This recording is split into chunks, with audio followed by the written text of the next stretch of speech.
Bonjour tout le monde, nous sommes ici à Bruxelles au Parlement européen et on sort d'un vote décisif pour l'avenir des travailleurs des plateformes. Vous savez, ça fait des années que je me bats ici au Parlement européen pour les droits des travailleurs des plateformes. On revient de très loin parce que ici à Bruxelles, les lobbies sont comme à la maison, comme chez eux.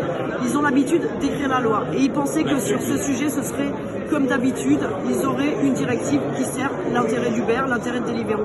Eh bien non, nous sommes parvenus à renverser le rapport de force.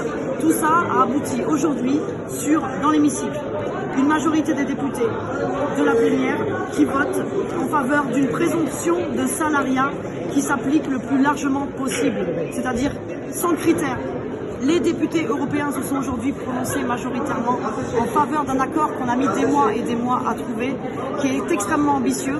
Il dit quoi cet accord? Il dit qu'il faut que les travailleurs des plateformes soient présumés salariés, et ce sans aucun critère.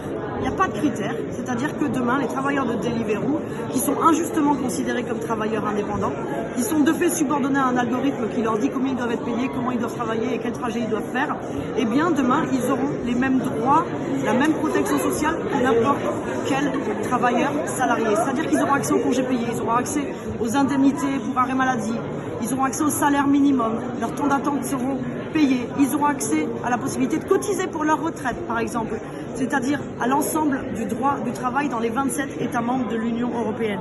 Aujourd'hui, donc, c'est un camouflet pour Macron, un camouflet pour Uber. Nous avons gagné grâce à l'irruption de la mobilisation des travailleurs ici dans cet hémicycle. Personne ne les attendait. Personne ne les attendait. Les lobbies pensaient que tranquillement l'histoire serait la même que d'habitude.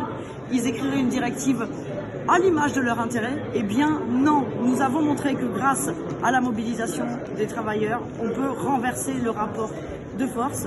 Alors la bataille, elle n'est pas tout à fait finie. Il reste encore une dernière étape cruciale pour obtenir une directive pour les travailleurs des plateformes. Cette étape, c'est la négociation du Parlement européen avec ce qu'on appelle le Conseil de l'Union européenne qui représente les gouvernements des États membres. Le Parlement, il ira négocier sur la base qu'on a validée aujourd'hui, sur cette base de discussion qui est extrêmement ambitieuse et qui va dans le sens de l'intérêt des travailleurs des plateformes. Jusqu'au dernier moment, on lâchera rien. On lâchera rien parce qu'on sait qu'en face, ils sont prêts à dépenser des milliers d'euros, mais ils ont les milliers d'euros, mais nous, on a le nombre, la force de l'intérêt général et de l'intérêt des travailleurs. Merci.